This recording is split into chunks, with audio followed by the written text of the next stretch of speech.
A gente já falou que a gente tem uma ligação familiar? Porque eu não fui preparada pra vida, assim. Eu não fui preparada para as pessoas serem ruins, as pessoas serem más. Digo que a minha infância foi, sim, uma infância difícil, assim. A gente não tinha o que a gente queria o tempo todo. Eu me sentia muito oprimida porque eu pensava, não posso fazer as minhas próprias escolhas. E quem é a Karina, afinal, né? Foi quando eu fiquei viúva, que é a grande versão da minha vida, que meu marido faleceu. Mas quando eu descobri, foram horas antes dele, de fato, falecer. Então, por que eu não posso ligar pro meu pai? Eu não posso ligar pro meu pai lá do céu? Ele não tem um celular pra eu ligar? Você tem que buscar motivação na nossa história. Olá, eu sou a Kátia e esse é o podcast Vidas Inversas. Hoje sendo gravado num lugar super especial, em companhias super especiais. E para você que já nos segue, seja bem-vindo, muito obrigado, continue com a gente. Para você que ainda não nos conhece, nós somos um espaço em que recebemos pessoas e damos a elas voz, voto, para que elas contem um pouco das histórias de superações de suas vidas, das histórias que elas inverteram, dos caminhos que elas mudaram. Então, um lugar onde as pessoas vêm aqui e contam pra gente como é que elas fizeram para consertar algumas histórias que tinham tudo para dar errado, mas deram certo. A vida inversa que a gente traz hoje aqui é uma vida inversa que vocês já estão habituados a ver, que vocês já conhecem, mas vocês conhecem muito por um outro ângulo, um outro lado. Vocês conhecem a vida inversa que está aqui entrevistando, que está trazendo algumas falas de impacto, hora ou outra, mas que inclusive já se abriu com a gente aqui em alguns momentos, mas não como nós gostaríamos que fosse feito agora. Então, a vida inversa que está com a gente hoje aqui é uma jovem mãe, é uma jovem empreendedora, é uma administradora de relacionamento com pessoas, com clientes, relações de saúde, entre outras coisas. Tenho a honra de entrevistar hoje. Eu quero que vocês me ajudem a dar um bem-vindo aqui para Karina Rangel. Seja bem-vinda, Karina. Olá a todos, né? Não estava aí no começo para falar também junto, né? Sejam bem-vindos, mas sejam bem-vindos a mais um episódio do Vidas Inversas. Tá sendo muito especial para mim estar aqui hoje, sem roteiro, sem saber o que vai acontecer, e com a Kátia me entrevistando ainda, que me conhece, né? Mas ela falou que vai fingir que não me conhece hoje para fazer umas perguntas mais capciosas, né? Para vocês me conhecerem mais um pouquinho também.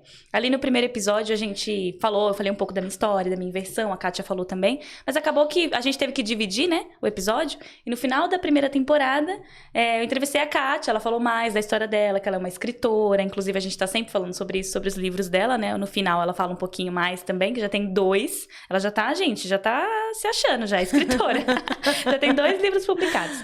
Então a gente falou um pouco mais sobre isso no episódio 10, e agora no episódio 20, né, tivemos a ideia de me trazer aqui, vamos lá, não sei o que me espera, espero que vocês gostem. Coisas boas esperam sempre por aqui no Vidas Inversas. Isso, né? Sempre coisa boa, aqui não tem nada ruim, sempre coisa boa. Mas é interessante até para fazer um ponto aqui com vocês, que vocês que acompanham a gente semanalmente, sabem que já faz mais ou menos uns 3 ou 4 episódios que eu tô aparecendo sozinha aqui, né? Isso, infelizmente, né, Kai? Eu fico muito triste, principalmente porque eu fico nos bastidores, né? Ela não tá sozinha em tudo. Então, assim, na hora da gravação, de fato, às vezes acaba que ela vem sozinha. Mas eu faço edição, assim, ajudo com a edição, faço os cortes pro Instagram, enfim, todo o restante.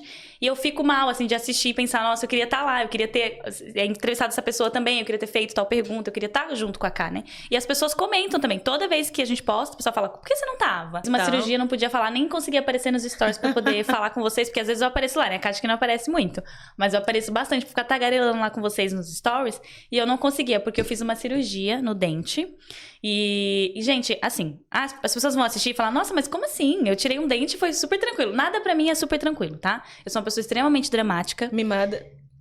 Essa parte é da Kátia, né? Eu sou muito dramática. Então, assim, tudo pra mim é muito. Então, assim, eu fui tirar um dente, é que não foi só uma extração. Eu tirei o dente e coloquei um enxerto de osso. Pra mim foi o caos, eu desmaiei. Então, assim, tudo é dramático demais. Eu não consigo fazer as coisas...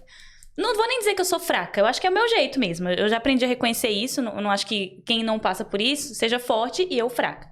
Eu acho que eu sou assim, essa é a Karina, e tudo bem, e sabe? Tá tudo bem. E tá tudo bem. Não vou ficar assim, ai, nossa, eu queria ser assim. Não, eu não queria não. Ser mais forte. Eu sou assim mesmo, eu sou assim, eu já sei que eu vou passar por isso, tanto que eu chamo minha mãe foi comigo mesmo. Ah, você tem 28 anos e chamou sua mãe pra ir tirar um dente com você, eu fui sozinha. Não interessa, legal pra você que foi sozinho, que fez sozinho, bacana, mas que bom que eu tenho minha mãe, né, que eu falei, mãe, vamos Beijo, comigo. Mãe. Beijo, mãe, que se não fosse minha mãe, não tava nem aqui, porque do jeito que eu sou dramática, né, a Kátia também, porque assim, ela fala que eu sou mimada, mas ela também é a principal responsável por isso, né? Eu Ela é uma das principais responsáveis. Ele fica sempre jogando na minha cara que eu sou mimada, que eu faço drama, mas ela sempre me mimou a vida inteira. Gente, não é bem assim, posso explicar. Inclusive, eu acho que a gente nunca falou disso no podcast. A gente já falou que a gente tem uma ligação familiar?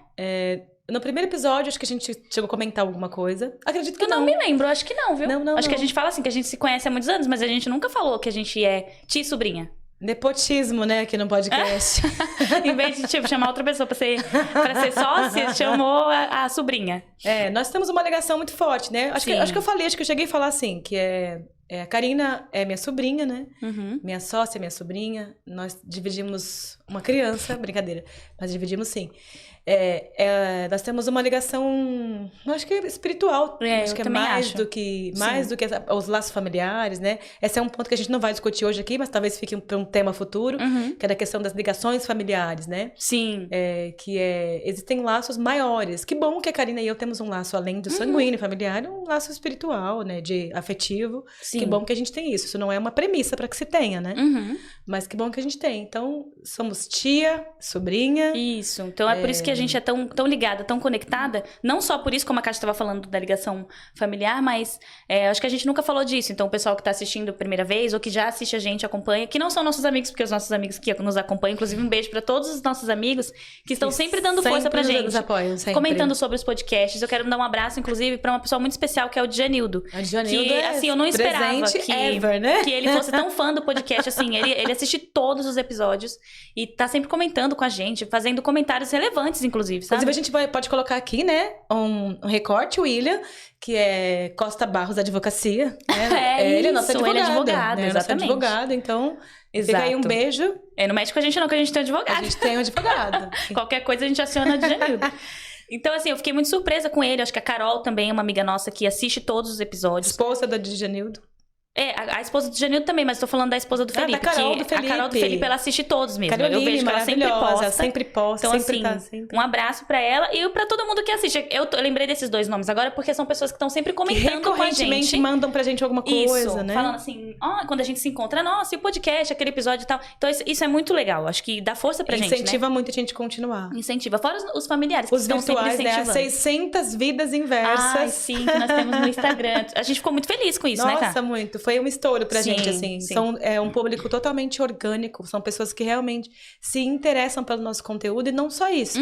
Acho que tem uma questão que nós não temos falado muito nos últimos episódios, mas que eu acho que vale a pena ressaltar, que nós temos um formulário através do qual as pessoas se inscrevem. E nós temos um grande número. A gente não tem vaga, acho que pelos próximos 2 meses aí. Sim, as pessoas querem contar suas histórias. Isso é ótimo, né? Isso é ótimo. Mas, voltando pra base do nosso podcast Vidas Inversas, que é o lugar onde as pessoas vêm aqui e contam pra gente. Como é que eu inverti essa equação matemática? Como é que eu transformei o negativo no positivo? Sim. Então, nós temos a Karina hoje aqui. A gente vai começar aqui pras vias D. E tudo começa como a gente começa nos outros episódios. Mas nós não temos um parâmetro fechado aqui, que você escolhe por onde você quer começar. Sim. Eu vou perguntar pra você o que eu pergunto pra vários outros convidados aqui, que é o que nós perguntamos, né? Sim. Que é assim, sobre a sua infância, Karina. Sobre a sua infância. A gente contou um pouquinho no primeiro episódio de todos, do início do Vidas Inversas. Isso. O que você tem em mente de situações mais marcantes, assim, as situações marcantes da sua infância? Assim, o que aconteceu dessa composição, né? Fala pra gente assim, eu nasci, eu morei com X, meu pai, minha mãe, eu morei em X lugares, enfim. Como é que foi essa construção? E como é que você... E o que você tem de mais marcante? Olha, na minha infância eu me lembro muito bem de X questão. Sim. Conta pra gente. Assim, a minha infância foi muito legal, foi muito boa, uma infância muito animada, né? Eu morei muito tempo com a minha avó, que é a mãe da Kátia, e eram 5 tios ali, né? Aí são 6 filhos, aí tinha minha mãe já tinha casado, e eu também tinha muito contato com a minha mãe, passava os fins de semana lá, só que a minha mãe trabalhava muito. Então, esse trabalhar muito da minha mãe acabava deixando ela um pouco deficiente nessa questão de não poder ficar comigo o tempo todo, né? E eu era criança. Então, eu fiquei muito na casa da minha avó. Acho que eu só realmente saí de lá, já era adolescente. Então, essa é muito marcante pra mim, os meus tios. E os meus tios, gente... E a convivência com seus tios era legal? Isso, muito legal. Que a gente convivia como irmãos, porque minha mãe engravidou muito cedo. Minha mãe me teve com 18 anos. Então, os meus tios, minha mãe era mais velha, eram todos mais novos, né? Então, eles eram como se fossem irmãos. Tanto que é por isso que a gente tem uma relação de quase de irmãs, né? Não é tanto distante como qualquer tia e sobrinha. Porque a gente morou na mesma casa e era assim. E os meus tios, gente, tudo baiano. Então, assim, não preciso nem entrar muito em detalhes, porque Bahia, tudo zoeiro, Ever, beijo, sabe? Bahia. O tempo inteiro zoando comigo. Eu falo que eu fui formada no bullying. Então, quando eu cheguei na escola, não vem querer ficar zoando comigo, não, viu? Porque eu vou zoar Já pior. chegou preparada. Não vem querer me humilhar, no que eu vou humilhar pior. Você Porque, já chegou preparada na gente, o escola. bullying que eu sofria na minha família, tipo assim, com os meus tios, eles já tinham me xingado de tudo. Eles já tinham xingado, que eu falo assim, né? Não no sentido ruim, mas me zoado com todas as minhas deficiências, digamos Colocar assim. todos os apelidos imagináveis. Todos os apelidos imagináveis com as minhas inseguranças, né? Então, quando eu cheguei na escola, nada vai me abalar. Não vem querer ficar falando do meu cabelo, que meu cabelo é cacheado, né? Pra quem não sabe. Então, já tinham me zoado por causa disso. E teve uma época que eu era muito magra, então colocaram apelido de Marquito, que meu cabelo era grande até aqui. Então, assim, tipo assim, você acha que eu ia chegar na escola e ia ficar me abalando? Intimidade pra Imagina, qualquer coisa? De Marquito pra baixo, meu amor. Eu ia chamado na minha casa. Acho que eu vou chegar na escola. Mas já chega pronta. Acho que eu vou chegar na escola e vou me abalar? Pode falar. Inclusive, manda um agradecimento Manda aí. pros seus tios, né? Isso, um abraço pros meus tios que me formaram, né? Então, assim, ninguém consegue me humilhar hoje, porque ninguém me humilha mais que a minha família, tá? Então, muito obrigada. E, assim, isso muito marcante pra mim, essas brincadeiras. Então, tem um tio meu que era mesmo irmão mesmo, que ele também era criança, o Arlan. E ele era o irmão mais novo da minha mãe, né? Então, a gente tem 4 anos de diferença, pensa. A gente foi criado como irmãos mesmo. Então, as brincadeiras de criança... Ele era menino, né? Então, tinha coisa que ele não queria brincar comigo. Naturalmente. Mas, e também eu queria que ele brincasse comigo, porque os meus tios, isso era uma coisa que ficou muito na minha memória, principalmente hoje, porque eu tenho uma filha. Eram muito protetores. Então, eu fui criada nessa família de muita brincadeira, mas era muita proteção comigo. E com meu tio, que era criança também, mas eu, por ser menina, por isso que eu acho que essa questão de ser mimada e de ser muito, assim, dengosa, porque todo mundo ficava o tempo inteiro, não pode. Eu comecei e a gente morava no Heliópolis, inclusive, salve Beijo, pra todo mundo do Heliópolis aí. Beija. Hoje nós não moramos mais lá, mas assim, amo. O amor permanece. Sim, e eu morei até os 18 lá. Então, assim, pra mim, minha mãe morava num bairro e minha avó no outro. Todo mundo sabe que quem mora ali no Heliópolis, as coisas não tem nada longe, é perto. Mas eu só comecei a ir de uma casa pra outra, acho que eu tava com uns 11 anos, e ainda assim, se era noite, os meus tios iam junto. Então, assim, não, você não vai pra casa... Eu falava assim, eu quero ir pra casa da minha mãe. Não, você não vai, já tá escurecendo, né? Então, não vai. Então, eu falava, eu quero buscar uma coisa na minha mãe ou na minha avó. Eles não deixavam, né? Por ter essa proteção. Então, assim, amiguinha, eu quero brincar na casa de fulana. Mas ela tem um irmão homem lá, tem muito menino lá. A gente não vai deixar você ficar lá sozinha. Chama ela pra vir pra cá. E eu podia levar minhas amigas. Inclusive, minhas amigas ficavam querendo, como fala? Se tornar fã da Kátia. E eu morria de ciúme. Kátia sou eu, pessoal, tá? A Kátia é minha tia. E aí, tipo assim, elas chegavam lá em casa e queriam colocar o nome da boneca de Kátia. Tipo, da Barbie. Aí eu falava assim, não vai colocar não, porque o nome da minha boneca, que é minha tia, não é Kátia, então você também não vai colocar. Então rolavam ciúmes já era uma ali. mini criança tóxica, né, meu Deus do céu. Mas enfim, aí... Mas falando dessa questão da proteção aí, né? Aproveitando esse gancho aí. Você falou, olha, a gente morava muito próximo, né? As casas muito próximas. E os meus tios não me permitiam estar sozinha, não permitiam eu ir ficar em casa em casa que havia homens, sozinhos. Isso não te oprimia de certa maneira? Sim, eu acho assim, ó. Eu acho que tem um episódio nosso aqui, que é o do Paulinho, que eu acho que ele fala uma coisa que é muito real, e eu senti muito isso depois, eu sinto hoje ainda, e eu senti um pouco. Dessa super proteção. Acho que isso não é tão bom, tão positivo, né? Então, deixar pra vida criar não é bom, e também proteger demais não é bom. Isso me deu um choque de realidade muito grande quando eu cresci um pouco. Porque eu não fui preparada pra vida, assim. Eu não fui preparada para as pessoas... pra vida mesmo. As pessoas serem ruins, as pessoas serem más, né? Apesar de, às vezes, a minha mãe falar, ou a própria Kátia falar, cara, não confia em todo mundo. As pessoas não são... né? As pessoas não querem sempre o seu bem. Minha família sempre falava. Mas só falava. E não me deixava viver, né? Não me deixavam viver isso. E logo depois também eu fui pra igreja, que eu acho que é um outro universo, né? Ali, quando eu tava com 12 anos. Igreja evangélica. E eu fiquei até os 18. Então, também foi outra coisa que acabou blindando um pouco da vida em si. De ter uma malícia, de, enfim, entender como que as coisas funcionam. E ficar sempre ali debaixo da asa, né, digamos assim, dos meus tios, da superproteção. Então, assim, alguém falou comigo grosso na rua. Aí, tipo, meus tios já queriam matar a pessoa. Né? Eu lembro quando eu comecei a namorar, meu tio saiu, o Heliópolis abaixo, que ele queria matar o namorado. Ele esqueceu só de perguntar pra mim se eu queria namorar ele. Porque eu queria, né? Só que ele queria matar o menino. Ele descobriu e queria matar. Pra vocês terem noção de como era. E isso se perpetuou, assim, até os meus 19, eu acho. Eu lembro que meu tio, ainda assim, quando eu já não tava mais na igreja, eu queria sair, às vezes, com as minhas amigas pra tomar cerveja, e ele ficava revoltado. Tipo assim, por que você tá nesse ambiente? Não é pra você. Tipo assim, quem é você pra decidir o que é pra mim, sabe? Naquela época, porque a gente passa por essa questão de adolescente. E eu fui muito assim. Então, eu tive essa parte boa de ter sido protegida, de ter a casa alegre, apesar de tudo, né? Eu falo que eu tive uma infância pobre, porque foi mesmo. Eu acho que assim, Sim. comparando a infância da minha mãe, da Kátia, não, né? Acho que a Kátia já falou sobre isso aqui, quando ela falou dela.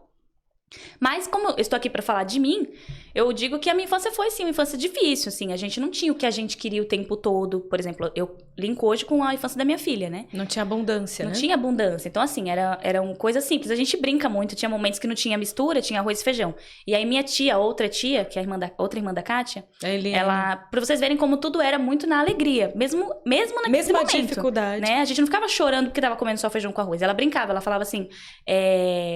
Hoje, o prato é francês. Aí a gente falava, nossa, o quê? Ela falava, feijão com arroz vê.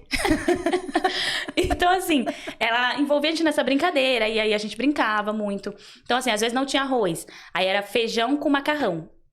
Eu até hoje não gosto de feijão com macarrão, porque eu acho que não combina. Mas eu comia quando era criança, porque eu era obrigada a comer. Porque ela falava assim, você vai ter que comer o feijão. Porque o feijão é a sustância, né? Então, assim, pra voltar pro que eu tava falando... Mesmo dentro disso, eu me sentia muito oprimida, porque eu pensava, não posso fazer as minhas próprias escolhas. E isso me atrasou com várias coisas, né? Então, assim, eu fui arrumar emprego, minha família tem que aprovar. Eu namorar, minha família tem que aprovar. Ficava muito nisso. Então, eu fui me descobrir muitos anos depois. Quem sou eu? O que eu gosto? O que eu quero? O que eu posso fazer, eu não posso. Então, por quê? Porque pra mim, tudo era minha família. Minha família tem que aprovar. Minha família, o que minha família acha? O que eu vou estudar? Não, tem que ser o que minha família quer. O que minha família... Se eu contar pra minha tia, pra minha mãe, pra todo mundo fala, nossa, legal. Então, beleza. Se não, não. Então, isso não foi legal, porque eu tô com 28 agora. Eu digo que agora... Porque logo depois, assim... a gente não entrou nisso ainda, mas eu fui pra igreja, tive um relacionamento na igreja de anos, ou seja, meio que troquei essa figura, né, pra essa pessoa, e depois eu saí da igreja e continuei com a figura da família, mas acho que 3 anos depois eu conheci o pai da minha filha, que foi com quem eu casei. Então, assim, eu fui só trocando de pessoas pra me proteger, pra ficar comigo, pra aprovar as coisas que eu tinha que fazer. E pra gostar do que aquela pessoa gostava, e não do que eu gostava. Quem é a Karina, afinal, né? Uhum. Isso foi um ponto na terapia, que eu comecei a fazer terapia com 19, que eu tratei bastante. Eu até ia perguntar isso, assim, onde é que foi, ou qual foi o ponto, ou qual foi a virada, pra que você entendesse que precisava ter esse encontro com você, com quem você é, com o que você gosta, com esse desenvolvimento. Sim. Foi a terapia que te ajudou?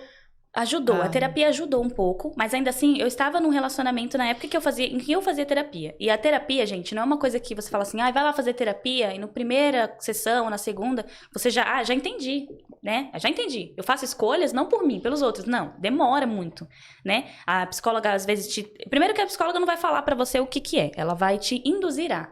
E é difícil da gente cair a nossa própria ficha, sabe? Então, pra mim, foi complicado. Eu fazia terapia, mas dentro do relacionamento, então acabava que eu não conseguia pôr em prática as coisas que eu tratava lá. Foram muitos anos. Eu acho que a grande inversão, que é a inversão da minha vida, a inversão pra que eu me encontrasse e descobrisse assim, não, disso eu não gosto. Isso eu não quero. Não, você não vai falar assim comigo. Calma aí, peraí. Você pode ir até aqui, daqui pra frente, não. Colocar limites e me conhecer foi quando eu fiquei viúva, que é a grande inversão da minha vida, que meu marido faleceu. Acho que eu falei disso no primeiro episódio. O pai da minha filha tinha 1 ano. E foi dali pra frente. Era eu e a Área. Então, assim... E como é que foi essa história de falecimento do marido? Conta pra gente. Como é que se deu isso? Ai, só precisava engolir, gente. Não quero chorar, não. Calma aí. Na verdade, assim, o pai da Área, nós casamos, como eu disse, né? Casamos, eu tinha 21. Casamos, a gente foi morar junto, né? A gente começou a namorar com 19, então assim, eu era uma criança. Porque eu olho pra trás, 10 anos atrás, eu achava que eu já sabia de tudo, né? A gente sempre acha, né?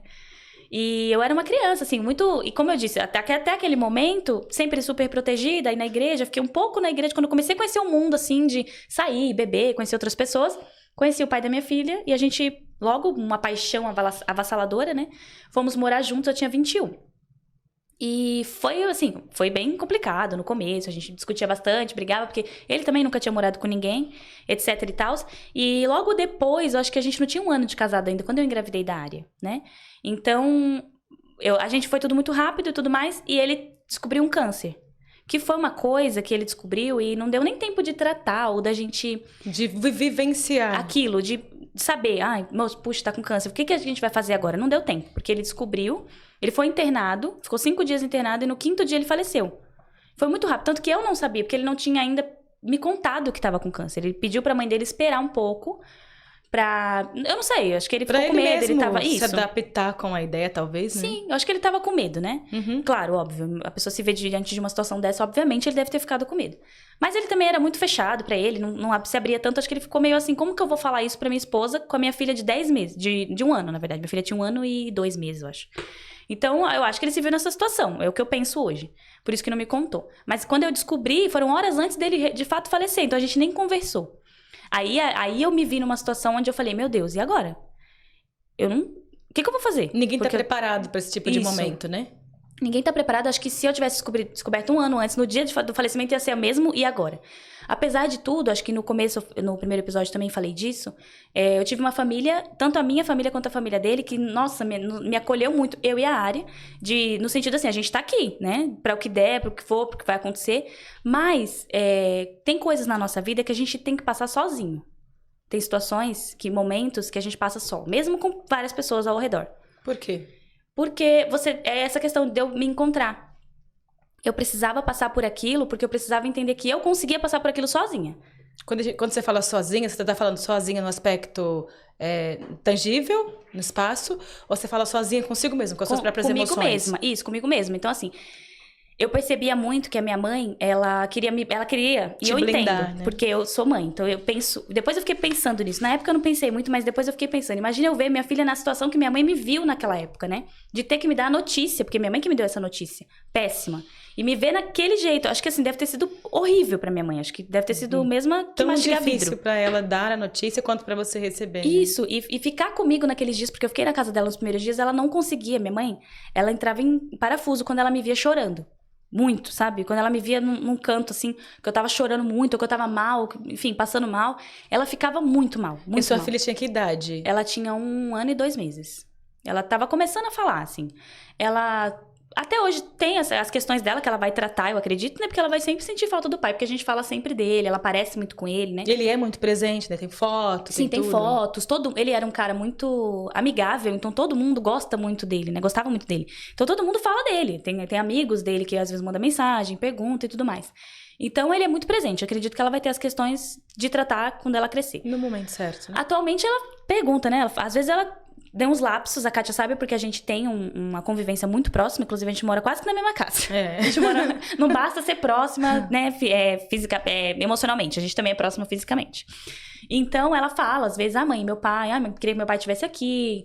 Uma vez a gente tava orando pra agradecer o almoço, né? Aí a gente sempre faz essas orações pra agradecer o almoço, e eu falo, Deus, muito obrigado por esse alimento, enfim. Aí ela falou assim, eu queria fazer a oração hoje. Eu falei, tá bom. Aí ela fechou o olhinho, fez a oração e falou bem assim, Papai do céu, muito obrigada por esse alimento e eu queria muito que meu papai voltasse. Gente, assim, é muito complicado quando ela me vem com uns negócios desse. Eu não tô preparada, porque eu tava ali pra almoçar. Ela me vem com isso, só que eu tenho uma coisa pra mim. Não é que eu quero mostrar pra ela que eu sou forte.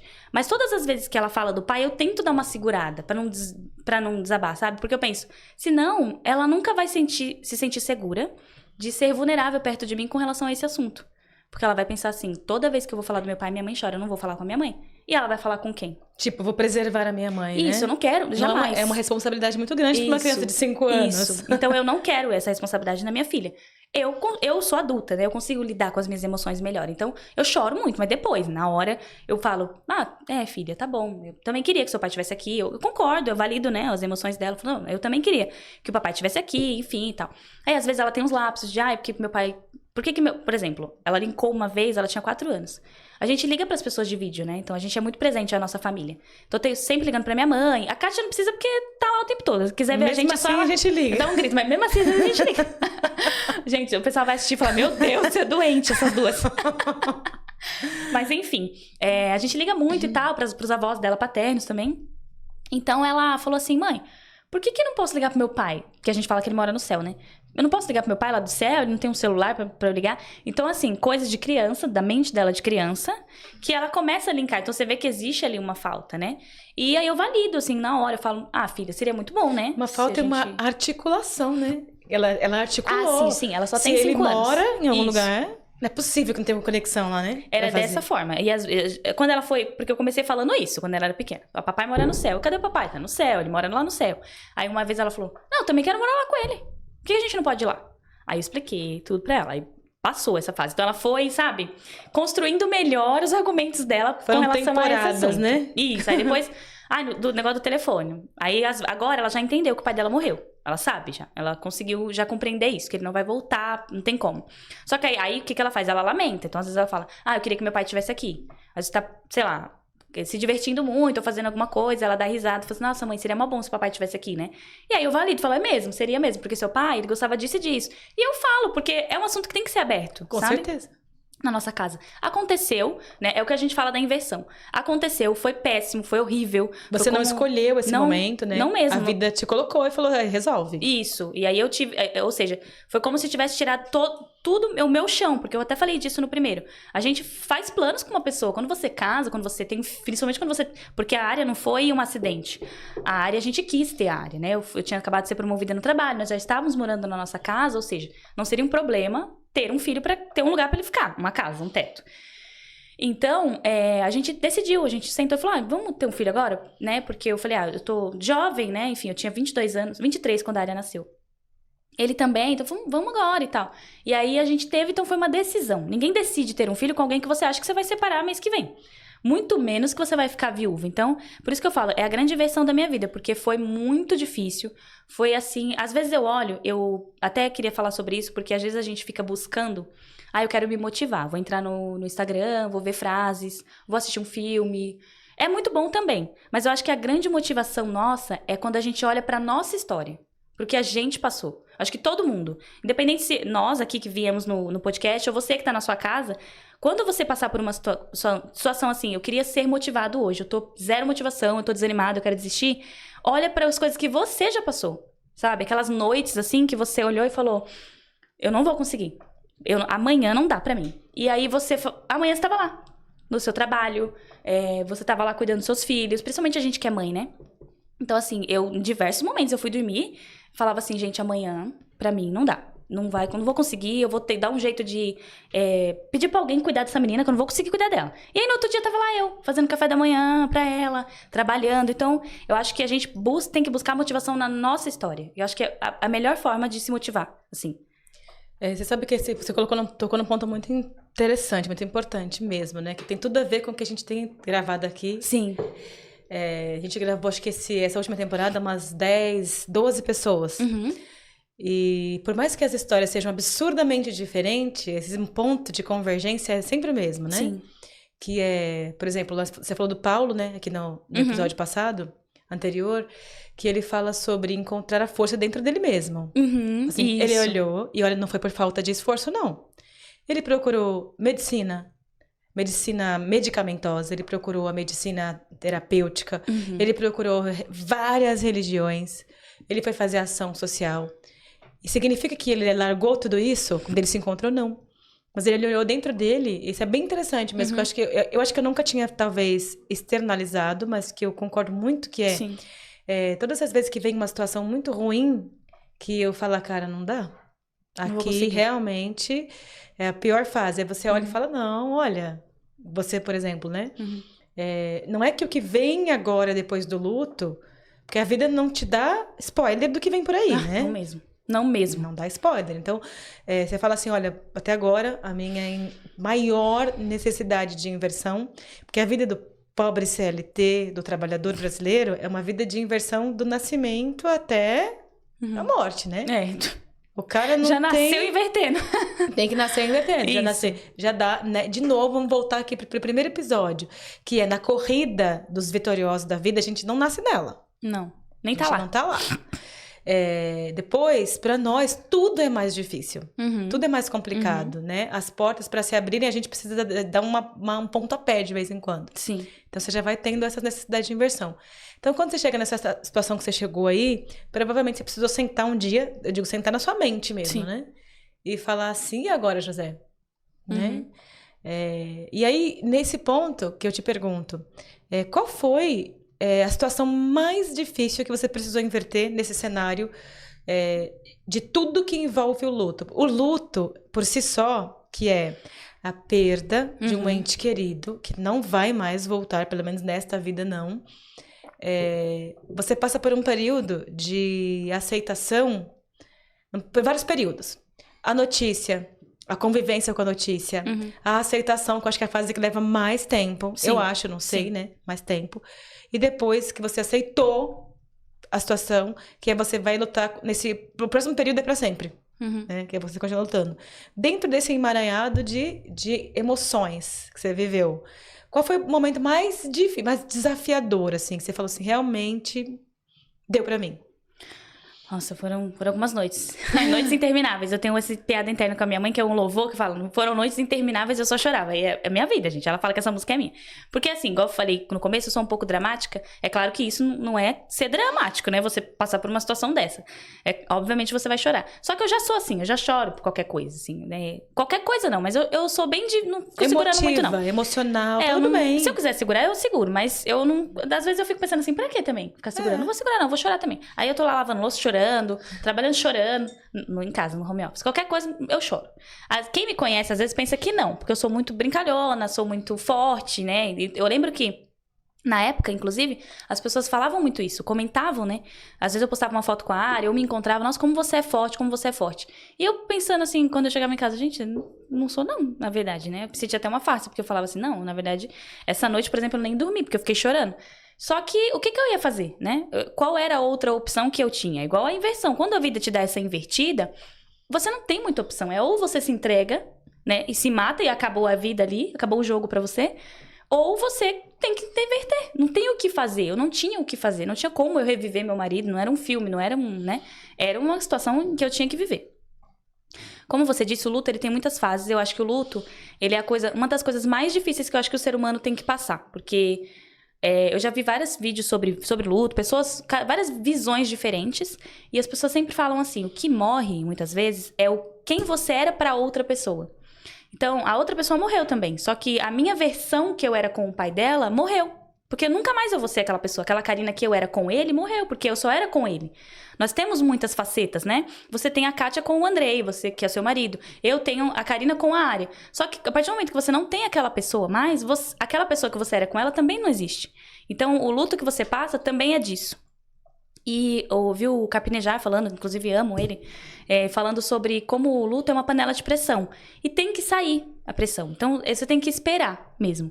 E foi muito difícil essa fase pra mim. Eu tive uma fase de muita raiva. Eu tinha muita raiva. Foi o que eu senti. Da vida, de Deus, do universo. Tinha raiva. Raiva de Deus, igual você falou. Eu acho que... Eu fui muito tempo cristã, né? Eu ainda sou cristã, na verdade. Eu fui muito tempo religiosa. De ir pra igreja todos os domingos e participar de grupos. Fui dos 12 aos 18. E depois desse tempo, não voltei mais. Não tenho vontade também, não. Precisa convidar, não. Que dramático. Joga no ar. Tô brincando. Vamos cortar essa parte. Não, vamos deixar. E depois a gente faz um episódio só disso. Igreja, então vai ser bom. Enfim, Mas eu sou cristã, acredito em Deus, mas naquela época, eu passei por uma fase de muita raiva de Deus, porque eu pensei assim, gente, não é possível que eu tô passando por isso. Não é possível que meu marido, com 30 anos de idade, jovem, a nossa filha com 1 ano e 2 meses, por que isso aconteceu? Por que isso aconteceu? Eu ficava nesse lugar de por quê? Eu acho que a pior fase é essa, do porquê, porque não tem um porquê. Ninguém vai conseguir vir te dar uma explicação, Deus não vai, nem se Deus descesse do céu, vai ter uma explicação que vai confortar seu coração. Que você aceitasse. Imagine que Deus descesse e falasse, olha, Karina, foi necessário. Isso. Tá? Eu queria ele aqui comigo. Você ia falar, não, você tá louco, né? Eu ia continuar no porquê. Não, não tem fim. Quando eu entendi que esse lugar não tinha fim, eu separei na minha mente, isso pode parecer um pouco louco, mas eu acho que quem assistir que é psicólogo vai, talvez me entenda. Na minha mente, eu separei algumas salas. Tem a sala desse porquê. E eu fechei a porta da sala desse porquê. Eu não vou lá. Eu não frequento essa sala do porquê. Às vezes acontece quando eu tô frágil, emotiva, aí eu sei que eu tô assim. Por quê? Aí eu tô na sala do porquê. Eu vou fechar e vou sair daqui. Aí eu vou pra uma outra sala quando eu quero me lembrar dele, que é dos momentos bons dele, da gente dando risada, da gente brincando, de como ele teria sido um bom pai e tudo mais, mas de um lugar feliz, de pensar que isso é feliz. Então, assim, quando eu vou pra esse lugar do por quê? Eu fecho a porta, não vou ficar aqui. Não vou ficar. Porque se eu ficar, eu acho que tanto eu quanto qualquer outra pessoa que passa por isso, e não só luto, tá? Qualquer outra situação que você passe. Se você ficar nessa sala do por quê? Gente, você não vai sair. Então, fecha a porta dessa sala, não fica lá. Entenda o seu cérebro como uma casa mesmo. E fique num lugar que seja mais confortável pra você. Então, pra mim, o lugar mais confortável é o das lembranças. Então, eu vou lá e fico lá. Voltando à sua pergunta inicial, que é... Qual foi o momento mais difícil? quando o pai da Área faleceu, no começo do ano, nós fizemos um plano, assim, entre nós. Eu queria ser mãe, né? Eu queria ser mãe ativa, ficar com a Área e tudo mais. E o CLT impede um pouco isso, a gente sabe, né? Não precisa nem entrar nesse dilema, porque todo mundo sabe que você tem que sacrificar uma coisa pra se dedicar à outra. E eu não queria ficar no CLT, eu queria trabalhar pra mim, porque eu conseguia fazer ali um horário. Como ele era CLT, a gente combinou, você continua como CLT pra ter a gente tem meio que uma segurança ali, né? Benefício, salário fixo, e eu vou tentar destrinchar isso daí. Eu tinha uma papelaria e se vendia serviços de marketing. Nisso, 4 meses, a gente decidiu isso em fevereiro. 4 meses depois, 5 meses, né? Acho que maio, ele faleceu. E eu tava recebendo seguro-desemprego ainda, e ainda tava deslanchando aquilo de empreender. Então, pra mim, foi muito difícil isso. Ainda cheguei, uma época, a trabalhar 6 meses numa loja, na área de marketing, né? Porque pagava bem, só que me deixava muito longe da área, o lugar era precário, assim, extremamente tóxico, sem nenhuma humanidade. Não tinha RH, digamos assim, sabe? Tipo assim, não era recursos humanos, era como, sei lá, destruição humana. Destruição humana, é quase isso. Então, eu saí de lá. Saí de lá com um contrato fechado, só um contrato, e o dinheirinho lá da rescisão. E falei, agora eu vou ter que fazer acontecer. E eu fui fazendo acontecer. Eu fui construindo o avião enquanto eu voava. Tava voando, né? E a Área bebê, e ela usava fralda ainda. Então, por isso que eu falo que a gente tem que buscar motivação na nossa história, porque às vezes eu tô desanimada, e agora eu tô mais confortável, e eu lembro dessa época, que todo dia era um dia, entendeu? Zerou, meia-noite, próximo dia. E eu não dormia. Isso era muito difícil, porque eu não conseguia dormir. Às vezes tava tudo bem, eu tinha pago todas as contas, tinha comida, mas eu ficava assim, mas e amanhã? Mas e depois? E se acabar o leite? E a fralda? E se a Área ficar doente? E eu ficava, sabe, agoniada. E a minha psicóloga sempre tentando fazer aquele trabalho comigo mas e se você, né, voltasse, assim, pra ter um salário maior, fixo? Acho que a Kátia também falava isso, minha mãe falava. Mas eu era muito relutante, porque eu ficava me segurando nessa história do empreendedor, porque foi uma coisa que eu decidi com o pai dela. Né? Você até que insistir para que aquele projeto desse certo. É como se eu matasse aquilo, era como se eu estivesse matando a última coisa que tinha, que era minha e dele, né? E aí minha psicóloga uma vez falou um negócio pra mim, que minha psicóloga era assim, né? Eu não trato mais com ela, mas um beijo, Val. Ela me passou comigo por todas essas fases, a minha gravidez, meu luto e pós-luto. Então, ela falou assim pra mim, ela não era muito de ficar falando sempre, mas às vezes ela soltava umas frases no final da sessão, assim, pra eu ficar a semana inteira. Pensa. Aí ela falou assim, Cá, ficar se segurando nisso, né, nessa questão do negócio, do projeto, da Criarcar, que era o nome da empresa, não vai trazer nem... Não, ela disse assim, vou reformular. Ela falou, se você se desfazer disso, você não tá se desfazendo dele, né? Você não tá. Você vai continuar tendo lembranças sobre ele, você vai continuar tendo ele na sua vida pra sempre, né? Às vezes você acha que você vai se desfazer desse negócio e nunca mais você vai estar atraindo ele ou algo do tipo. E não é. Quando ela falou isso, acabou a sessão. Eu fiquei uma semana. Meu Deus, é verdade. Um triplex plantado na sua cabeça. É verdade. Fiquei mal. Aí comecei... E assim, quando você empreende, eu não quero falar mal do empreendedorismo. Jamais. Eu acho que é ótimo. Mas também a gente não tem que romantizar tanto. Principalmente quando a gente é pobre. Sabe? Eu acho que tem toda uma questão estrutural, social, né, dentro disso, mas o CLT, ele ajuda muito a gente, sabe? Se ele existe é por um motivo. Então, os benefícios que a gente tem, as coisas que a gente tem, não é que você é um encostado, sabe? É porque realmente é necessário, você precisa disso. Isso move famílias, ajuda famílias. Me ajudou quando eu era criança, porque minha mãe trabalhou CLT a vida inteira, né? E ajuda minha filha hoje porque eu voltei pro CLT. Então, os benefícios, e às vezes a gente tá ali e fala, é muito mais confortável ficar aí trabalhando pro sonho dos outros. Não, na verdade não. Você pode muito bem trabalhar lá e construir o seu próprio sonho, construir a sua carreira. Não é a empresa que vai construir a sua carreira, é você. É o seu planejamento, exatamente. Né? Então, quem faz o seu plano de carreira é você. Se você tá numa empresa hoje, não, eu tô aqui, eu poderia estar construindo uma empresa. Na verdade, não. A sua carreira não precisa ser uma empresa. A sua carreira pode ser outra coisa, sabe? Então, eu tive que me desfazer muito, me quebrar muito pra chegar nisso. Uhum. E eu podia voltar pro CLT porque eu tinha experiência, eu tinha contatos, network, enfim. E quando eu voltei, acho que foi ali o momento mais difícil. Foi abrir mão disso, né? E ver que eu precisava, porque eu tinha que fazer isso. E teve um momento que eu trabalhava como social media, né? Os clientes chegam no final do ano, os clientes não querem renovar. Que foi ali falei, eu vou voltar pro CLT agora.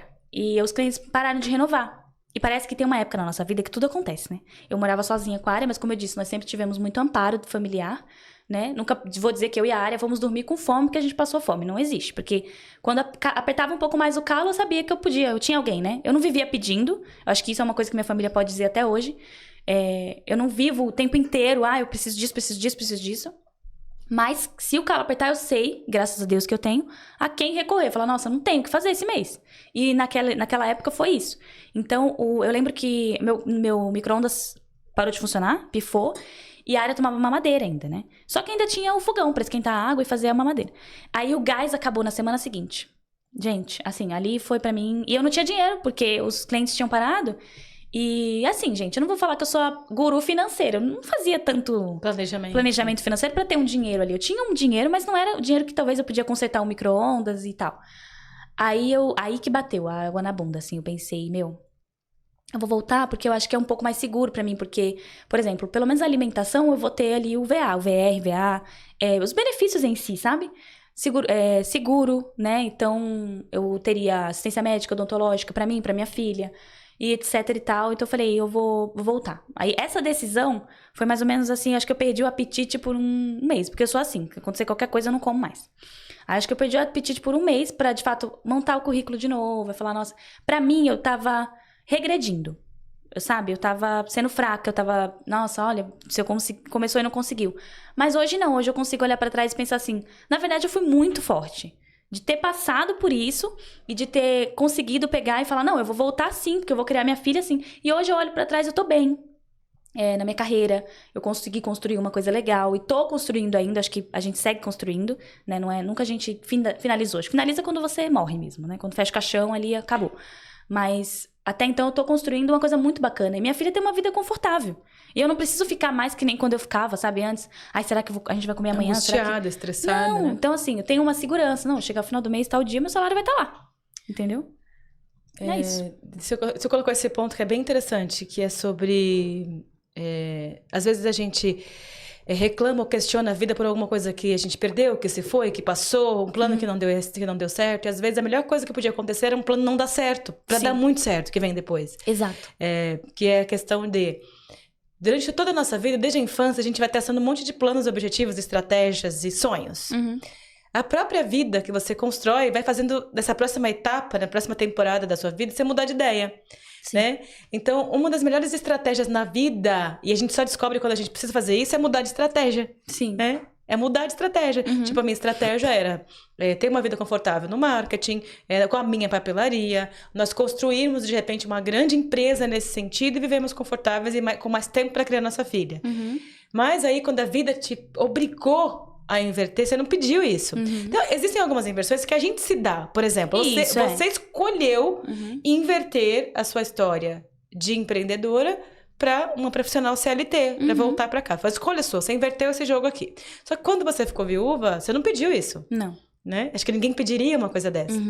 E aí a vida chegou lá e falou assim, é isso, tá bom, vira a chave aqui. E agora? O que você vai fazer?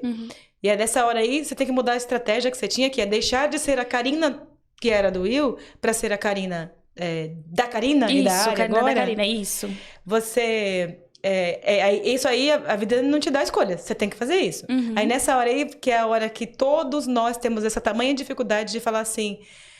se eu mudar, sou derrotado. Isso. Eu tive uma grande derrota aqui de mim mesma, da vida, dos meus planos, porque eu tive que mudar de estratégia. Mas, na verdade, é que é difícil entender isso quando você tá dentro do furacão. É muito difícil. É bom, assim, quando a gente tá falando agora, né? Mas na hora é bem difícil. Na hora que você falar, cara... Eu me lembro disso em vários momentos da minha vida, né? E de te acompanhar também. Pra nós que estamos fora, né? A gente que tá distante... Distante, eu digo, da sua mente. Sim, de não sabe o que tá acontecendo lá. Dessas portas que estão fechadas e vedadas, só você penetra. A gente olha e fala, nossa, eu faria de tal forma. Sim. Né? Mas era só seguir tal situação. Mas essa mente, né? A mente é um dos nossos maiores... A mente é o nosso maior trunfo para se reconstruir, ter sucesso. E ao passo que também é o maior labirinto, né? Exato. Você se perde lá dentro dela e aí, às vezes, para se reencontrar é super difícil. Essa aí é uma necessidade de inversão que todo mundo tem o tempo todo, mas muita gente não sabe. Sim, né, que precisa. Exatamente. E quando você falou assim de abrir mão para ter mais tempo com a nossa filha, Até hoje, é uma deficiência que eu tenho. Eu vejo vários vídeos, eu fico mal por não ter mais tempo com a área, né? Eu queria ter mais tempo com a área. E é igual eu falei, não tem escolha perfeita. Você vai olhar e falar assim, não, agora ela tá super feliz.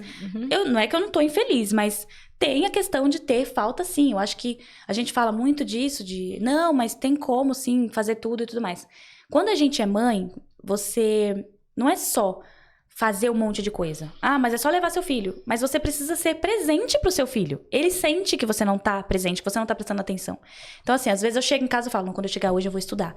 Eu vou fazer isso, vou fazer aquilo outro. Só que eu já passei o dia inteiro sem a área. Então, quando eu chego, eu poderia ficar com o notebook e ela ficar do meu lado. Só que eu não estou dando atenção pra ela e ela sabe que eu não tô dando atenção pra ela. Eu sei disso porque quando eu era criança, eu sentia muita falta da minha mãe. Tipo, nesse sentido. E a minha mãe não tinha o que fazer. Porque minha mãe teve que fazer a mesma escolha e muito pior naquela época. Muito pior. Porque não teve meu pai ali pra chegar junto na questão financeira e tudo mais. Então, minha mãe era responsável por mim, igual eu sou pela área. Sozinha. E com precariedade. Com menos recursos. Mais difícil. Outra situação. Então, eu hoje entendo que minha mãe trabalhava muito porque ela queria me dar as coisas que eu precisasse sem eu passar necessidade. E, de fato, ela conseguiu. Eu não passei necessidade. Só que eu sentia muita falta da minha mãe. Eu sentia muita falta. Nossa. Até hoje eu falo, meu Deus, como eu queria poder voltar lá atrás e mudar. Mas não tem como, né? A gente tem que passar por vários anos e entender as coisas devagar e tal. Tem até esse medo da área, enfim, mas acontece, né? Que eu sentia muito, eu não entendia por que eu não posso ficar com a minha mãe, por que eu não posso, por que eu queria ficar o tempo inteiro com ela. E ainda tinha minha irmã também, eu tinha ciúme quando minha irmã nasceu. Tinha uma irmã mais nova, né? E aí, quando tinha, e por ela ser mais nova, enfim, eu era um pouco mais velha, tem aquela questão de tinha que cuidar dela. Então, aí, quando eu podia ficar com a minha mãe, aí minha mãe, às vezes, dá atenção pra ela, porque ela era bebê. Então, eu tinha muito isso. Tanto que minha mãe fala, minha filha é mais ciumenta é a Karina. Não é ciúme, é porque eu fico com isso, de criança ainda. Tipo, de criança, eu ainda tenho isso, né? A psicologia explica, gente. Quem for psicólogo, comenta aí o que é. Mas, enfim, eu tinha muito essa falta da minha mãe. Então, eu sabia que minha mãe não tava ali. Então, às vezes, no final de semana, eu ficava o tempo inteiro que nem uma sombra. Porque filho é assim, né? Filho é Bluetooth. Você não pode ir de canto nenhum que ele tá atrás. E é verdade. Eu lembro quando eu era criança. Minha mãe limpando a casa, fazendo os afazeres dela. E eu atrás. Porque eu sentia muita falta da minha mãe. E foi um processo pra mim, isso daí. Então, hoje, eu fico sempre pensando, ai, meu Deus, como eu queria ficar com a área. Eu queria estar com ela, sabe? Eu não consigo, porque às vezes eu tô e não tô. Quando eu me dou conta, eu já tô agindo assim. Então, às vezes, eu chego em casa e falo, tanta coisa pra fazer. Tenho isso, eu tenho aquilo, aí eu resolvo no celular, aí vou arrumar as coisas e a área atrás de mim. Aí, quando eu me dou conta disso, falo, ai, meu Deus, não, peraí. Não vou fazer mais, não. Então, assim, eu vou pra academia. Eu só tenho esse horário pra ir pra academia. Eu vou levar ela junto. Ou não, hoje eu não vou. Eu vou ficar com ela. Sabe? Eu vou sentar. O que você quer assistir? Como foi sua aula? Escutar o que ela tá falando, olhar pra ela, sabe? Então, eu tento muito fazer isso. E pra gente equilibrar os pratos é muito complicado na maternidade. Porque as pessoas, igual eu tô falando, acham que é só levar seu filho. Só levar ele junto. Não, mas por que você não faz junto com ele? Ele fica ali do seu lado fazendo. Porque você precisa ser mãe também. É uma demanda ser mãe, né? Não é só ali, tenho meu filho, vou vestir, calçar e... Assim como você precisa ser um profissional dedicado, de sucesso e competente. Isso. Tudo isso se aplica à sua filha também, né? Exatamente, cara. Um ótimo exemplo, assim. As pessoas acham que não, você tem que... não, eu trabalho 8 horas por dia. No trabalho você se dedica tanto. Não, 8 horas eu tenho que fazer, eu tenho que entregar tudo. Por que quando chega em casa você não pode falar, não, quando eu chegar eu tenho que assistir um filme com meu filho.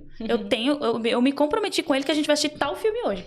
Eu me comprometi que a gente vai pedir um delivery que ele gosta e vai fazer isso. Então, é o que eu tento fazer. É muito difícil, não é sempre que eu consigo. Às vezes quando eu me dou conta, já tô envolvida. Contas, né? Você é um ser humano, né? Afinal de contas, às vezes eu tenho que me lembrar disso, né? Infelizmente, né, o tempo urge. Né? Que bom, ficaria aqui a tarde inteira. Ficaríamos aqui a tarde inteira, o tempo urge. E a gente tá caminhando pro nosso final, né, infelizmente. Mas outros episódios virão por aí, a gente vai ter bastante tempo pra falar. Sim. E aí, pra gente caminhar para os nossos 10 minutos finais aqui na nossa gravação, eu queria que você... A gente sempre fala aqui, né, no final dos nossos episódios, que o objetivo principal desse trabalho, do podcast Vidas Inversas, que é um trabalho absolutamente ideológico, independente, gratuito. Tem só o propósito de compartilhar com as pessoas. Acho que isso é bem importante a gente ressaltar.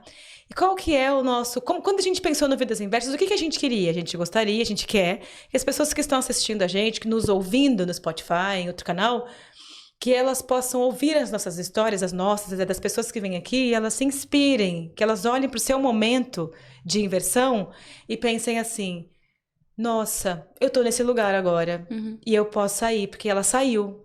Ela fez isso, ela fez aquilo, tudo mais. Então eu queria que você, pensando em outras Karinas, outras tantas Karinas, foi interessante você falar assim que apesar de todas as dificuldades, da pobreza, das ausências, das faltas na infância, você colocou um ponto lá no início que você falou assim, apesar de todas as dificuldades, nós tínhamos alegria. Sim. Né? Isso, apesar dessa superproteção, dessa blindagem excessiva que teve tudo isso, que acabou me retardando do processo de desenvolvimento para a vida, para a malícia da vida, havia muita alegria. É reconfortante escutar isso, inclusive.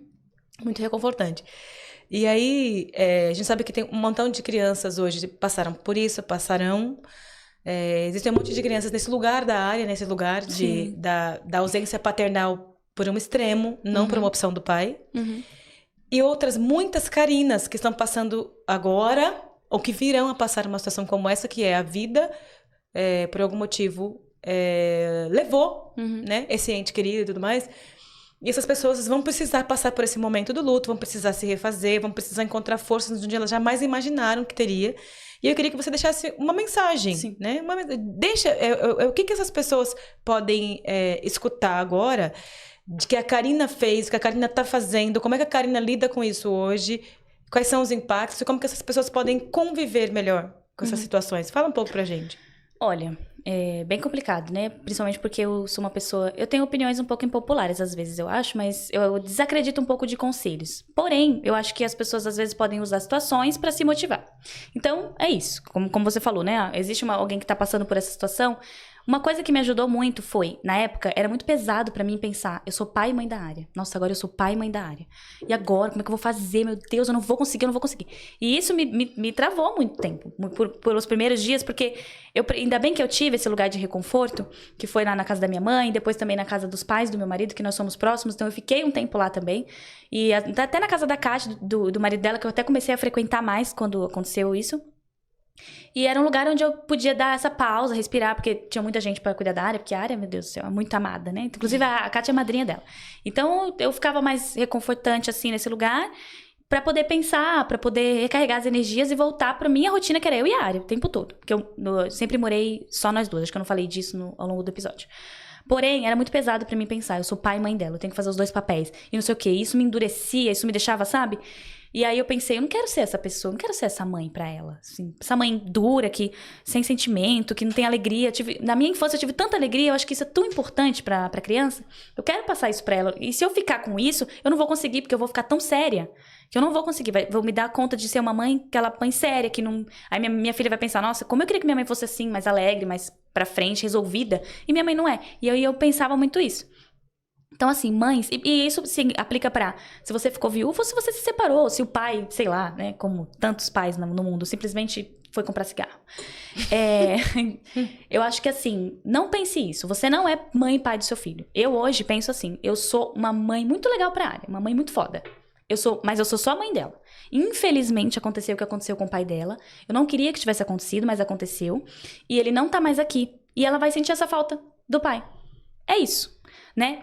Eu posso encontrar, sim. Inclusive, estou apaixonada. Acho que é bom finalizar o episódio falando isso. Vamos cortar essa parte. Porque já passaram alguns anos e é bom a gente se reencontrar, né? Vamos cortar essa parte. É bom a gente se reencontrar. Eu acho que é legal falar isso, né? Encontrei uma pessoa muito legal pra mim. Não sei se isso vai se encaminhar pra um casamento ainda, né? Vamos ver.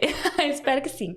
Porém, pode ser que um dia a Ari encontre uma figura reconfortante paterna, assim como eu encontrei no meu padrasto. Como eu disse, meus pais são separados, né? Porém, de toda forma, ela vai sentir falta do pai. Então, eu vou ter que aceitar isso, ela vai tratar isso, porque é uma coisa da história dela, eu não tenho como contornar essa situação. A gente, como mãe, quer blindar muitos filhos, que foi o que aconteceu comigo, mas não tem como, tá? É um sofrimento que ela vai passar. Eu não sou mãe e pai dela, eu sou mãe dela. Faço todo o meu melhor para que ela seja uma criança amada, para demonstrar que eu a amo, para demonstrar que eu faço de tudo por nós duas. Então, eu trabalho, me dedico muito no meu trabalho, tô estudando o tempo todo para que sempre trazer o melhor pra ela. Então, quero ser promovida, o que eu tenho que fazer? Eu vou fazer isso e isso. Arrumar um emprego melhor, me paga melhor, me dá uma condição melhor, é mais perto de casa? Vou mudar de emprego, vou sabe? Sempre em movimento. E eu acredito que todas as mães são assim também, principalmente a mãe solo. Acho que a gente cria uma casca mais grossa quando a gente tem que cuidar. Né? Isso. É em inversão, né? Então é isso. Se eu pudesse falar algo, é assim. Isso, não se ache que você tem que ser mãe e pai do seu filho. Não tome essa responsabilidade pra você, porque a gente tenta abraçar o mundo e a gente não consegue, tá? Então, abraça a sua insignificância mesmo como... Eu não posso fazer nada. Eu não tô responsável pelo futuro do meu filho, eu sou responsável por dar muitos insumos pra que ele seja um ser humano bom, pra que ele tenha uma infância alegre, mas eu não sou responsável por isso. Isso deixa as coisas mais leves, sabe? Olhe pro seu filho, dê atenção pra ele, eu acho que isso é muito importante. E não se responsabilize pelas coisas, sabe? Não é sua culpa. Eu acho que isso é uma frase que me ajuda muito, às vezes. E é bom a gente sempre lembrar, não é sua culpa. Isso em todos os momentos da vida, tá? Você sempre para quando você começa a se culpar, porque a gente tem isso, né? Até, por exemplo, eu fiquei viúva, não é minha culpa mesmo, mas mesmo assim, eu ficava às vezes. Ai, será que se eu tivesse falado pra ele ir no médico 1 ano atrás, será que não teria descoberto antes? Será que não... A gente traz pra gente, então não traga. Você não é mãe e pai do seu filho, tá? Foca nisso. E você é só uma mãe muito foda. E também, dentro de tudo que você falou, obrigada por essa fala, é muito importante, bastante. Eu não sou mãe, mas eu conheço muitas mães, eu acho que essa cobrança para ser a melhor, viver pro filho, e o resultado da vida do filho daqui a muitos anos ser responsabilidade de algo que você deixou de fazer aqui, é um peso que precisa ser repensado, Sim. né? Precisa ser repensado. E é isso, Karina, é se refazer como um todo, né? Porque vai chegar uma hora que você vai aprender a conviver com tudo que aconteceu, que você vai se amar melhor, se conhecer melhor, conhecer os seus domínios, os seus limites para não chegar até lá. E você dá a oportunidade de encontrar uma pessoa que de repente possa vir e possa te ajudar a construir algo juntos. Sim. Né? E que é isso que eu acho que você colocou agora aqui. E que bom, né? Que bom que estamos nesse momento hoje. Então, pessoal, esse foi mais um episódio do podcast Vidas Inversas. Para fechar aqui, eu não poderia te pedir, nós não poderíamos, me ajuda, Karina. Isso. Para que vocês sigam o nosso canal, a gente vai deixar aqui. Você que já nos segue, que já é inscrito no nosso canal, compartilhe com outras pessoas. Com certeza essa e outras histórias, elas vão coincidir com o momento de alguém, né? Sim. Com o momento de uma mãe, com o momento de um pai, de um filho, ou de alguém que precisa de inverter a história, refazer os planos, mudar de estratégia. E é para isso que esse é o nosso propósito, né? Nesse momento. Isso. Compartilha, comenta também. Acho que se você passou por uma situação parecida, como eu falei em alguns momentos aqui, comenta, né? A gente passa luto. Eu passei o luto de perder meu marido. Isso implica em outras consequências na minha vida e na minha inversão. Mas às vezes você perdeu um irmão, você perdeu um pai, e você pode falar, né, sobre isso também. Eu acho que é bacana. Coloca aqui embaixo, eu quero contar minha história, eu achei interessante, eu vi o canal. Vai lá, que sempre fica na descrição o link do formulário. Responde o formulário. A Kátia falou, a gente tem bastante, mas a gente tá sempre chamando. Mesmo que seja futuro, mesmo que a gente falar pra você, em setembro, a gente vai falar uma data futura. Mas a gente tá sempre chamando. Eu acho que quanto mais pessoas a gente conseguir, melhor. E quanto mais vocês apoiarem também o nosso canal, compartilhando, se inscrevendo no canal e assistindo o vídeo todo, isso vai nos ajudar a impulsionar cada vez mais esse projeto, né, Ká? Alcançar mais vidas inversas. Isso, exatamente. Por fim, não menos importante, estamos de fato terminando. A Karina colocou aqui no começo, eu sou uma escritora iniciante, então hoje eu tenho 2 obras publicadas. A primeira obra publicada é de 2024. A gente vai colocar a descrição para vocês aqui, né? O link de acesso, ela está disponível física e digital na Amazon.